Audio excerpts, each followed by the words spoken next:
Hello guys! Naka-flash sa inyong screen ang analytics ng aking channel. Kaya makikita ninyo na mas marami nanonood sa aking mga videos na hindi pa mga nakasubscribe. Kaya kung nagugustuhan ninyo ang aking mga content, pakisuyo na mag-subscribe kayo. Yung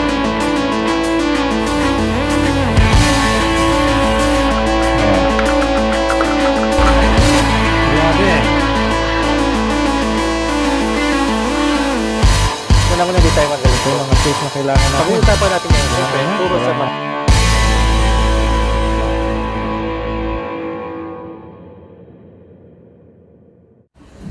Hello guys! Welcome muli sa aking garahe. Sa video ito, tuturuan ko kayo kung paano i-adjust ang handbrake ng Montero Sports. Pero kung iba ang sasakyan nyo, huwag kayong mag-alala kasi pare-parehas lang ng paraan kung paano i-adjust ang handbrake. No? Napakasimple lang ng trabaho ito, hindi complicated, kayang-kaya nyo ito. Pero since guys, itong video na ito ay isang video series muli. Sa part 2 ng series na ito, matutunghayan ninyo kung paano linisin yung center glove box nitong Montero Sports. So babaklasin natin yung center glove box, pati yung shifter niya, no? Yung trim ng shifter. Para kung sakaling gusto nyo palitan yung shifter knob ng inyong automatic transmission shifter, o kaya yung shifter sleeve, may problema rin kayo sa shifter sleeve, o kung may problema rin kayo sa slider ng inyong shifter, ang video na ito para sa inyo rin. So dalawang part ito. Sa video ito matutunghayan nyo kung paano i-adjust yung handbrake, at sa second part natin ay kung paano linisin yung center glove box. Kaya simulan na natin kung paano mag-adjust ng handbrake. No? So guys, ito yung handbrake ng sasakyan. Kadalasan tinatawag din tong parking brake o e-brake, emergency brake, no? Whatever you wanna call it, no, isa lang ang purpose niyan, para pahintuin ng sasakyan sa likurang gulong, no? So, meron dalawang paraan para i-adjust ang parking brake, no? Isa dito mismo sa lever niya. Pagka binaklas natin itong trim na ito, meron ditong adjuster. At yung pangalawang paraan ay mismo dun sa gulong sa likuran. Meron ding adjuster doon. Pero hindi ko kayo pahihirapan. Ang gagawin natin syempre yung pinakamadaling paraan, kundi dito sa mismong lever niya, no? Kaya sa mga lumang sasakyan, malamang kung ang inyong Montero, ang inyong sasakyan ay 5 taon pataas na, kailangan nang i-adjust ang inyong handbrake, no? Usually, makikita yan sa owner's manual nyo, sa service manual nyo, kung ilang click ang normal pagka tinaas yung lever, no? Pero usually, ang normal click ng handbrake ay 5 hanggang 7 clicks, no? So, tingnan natin itong Montero ko. So, tapakan muna natin ng brake pedal para hindi gumulong ang sasakyan. Tapos, ibaba natin ito, no? So, naka-disengage siya. So, bilangin natin yung clicks, no? 1, 2, 3, 4, 5, 6, 7, 8, 8, 9. So matigas na siya, no? Pero gusto natin na normal siya hanggang 7 lang. So doon natin siya i-adjust, no? Sa hanggang 7 na clicks. Okay? So pakita ko sa inyo yung Hyundai Accent ko. Sa Hyundai Accent, maganda pa yung handbrake noon, nasa normal pa yung height adjustment niya.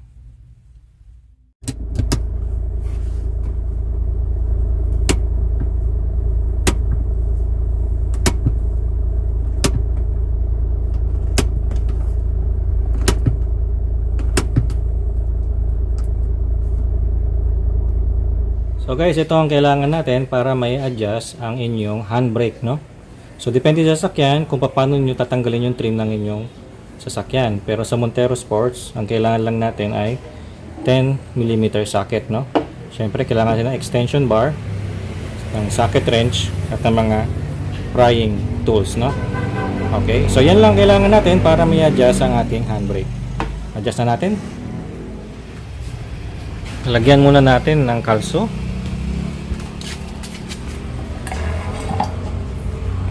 Malit lang yung kalso ko pero okay na yan. Sa kabila pa.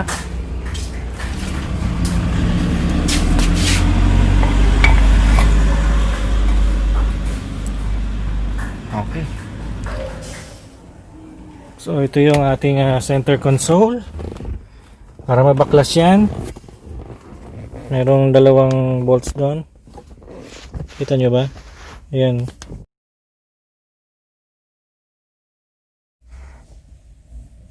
Ayan, tatanggalin natin yan. Dito guys, mayroong 12 volt charger. Mayroon ding AUX dito. No? Ayan, kita nyo? Ayan. AUX port. Tapos mayroong charger naman dito. Ayan. So, tatanggalin natin yung connections niyan mamaya. Okay? Tapos, kailangan natin ng prying tools. Tanggalin natin ito para maangat natin itong trim na ito, no? Para ma-expose yung handbrake natin, yung mga mekanismo sa loob. Okay? Yun lang gagawin natin. So, baklasin natin. So, gamitin natin itong 10mm socket na may extension bar, no, kasi malalim siya, no, 2 bolt, no, sa ilalim.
So ito yung loob niya guys, no?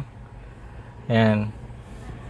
So itong mga wire na ito, malamang wala kayo niyan kung ang headrest nyo, yung mga headrest nyo, no, ay walang TV, no, yung LCD monitor. Yung akin kasi may monitor yan. So ito yung cables niya, dyan naka linya sa ilalim. So huwag nyo lang pansinin ito kung wala kayo niyan. So ito yung mga wires, no. Ito yung sa charger. Ito naman yung sa auxiliary port, no? Yung handbrake na adjuster natin, ito yung adjuster ng lever, no? So kailangan nyo lang ng 10mm socket. So sa kabuuan talaga, sa kabuuan nito 10mm socket lang ang kailangan niyo. Okay? So i-adjust natin, ano. So kanina guys, pinakita ko sa inyo na dapat 5 to 7 clicks lang ang taas ng ating handbrake, no? Pero ito ay umaabot ng siyam, no? So ibaba natin. Yan, sa inyo 0, no?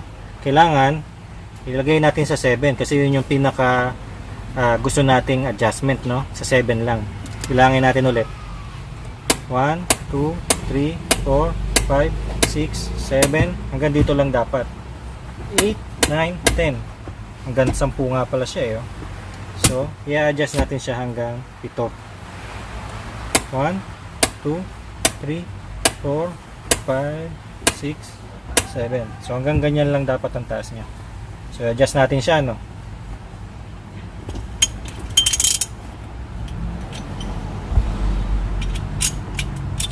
Sa pag-adjust na ito, so, higpitan nyo lang, no? Gagamit lang kayo ng wrench o kung anong klaseng tools meron kayo na kasya dito na 10mm. Higpitan nyo lang siya pero hindi masyadong mahigpit kasi baka mapigtas naman itong cable dito, no? So hanggang dito yung ating adjustment na gusto.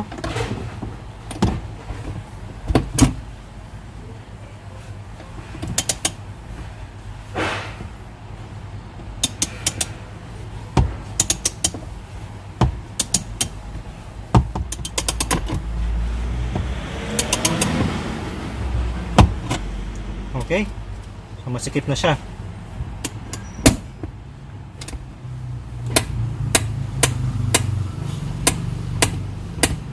Ayan, sikip na oh.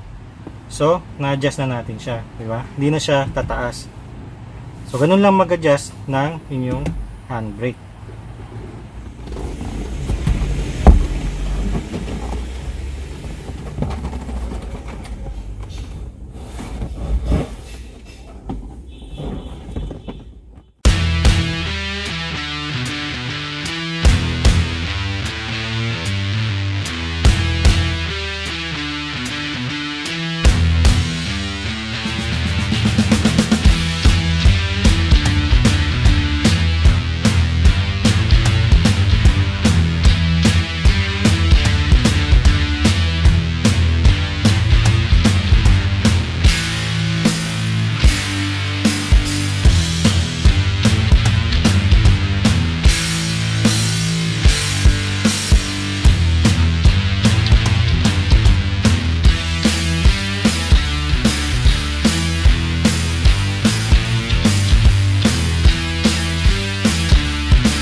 Okay guys, so na-adjust na natin ang ating handbrake. So makita nyo, hindi na siya ganun kataas oh. Sagad na yan. Pero hindi siya ganun kataas. So ganun lang mag-adjust ng handbrake ng sasakyan. Ano man ang sasakyan ninyo, sedan man yan, van, crossover, SUV, pare-pares lang yan ang procedure, no? Pares lang na procedure na ginawa ko sa video ito. Okay? So kung natuto kayo sa video ito, pakisuyo naman na i-like ang video na ito at mag-subscribe kayo sa aking channel. At pakisuyo rin na i-click yung bell icon para lagi kayong notified sa mga new videos ko. Maraming salamat! Sa ulitin!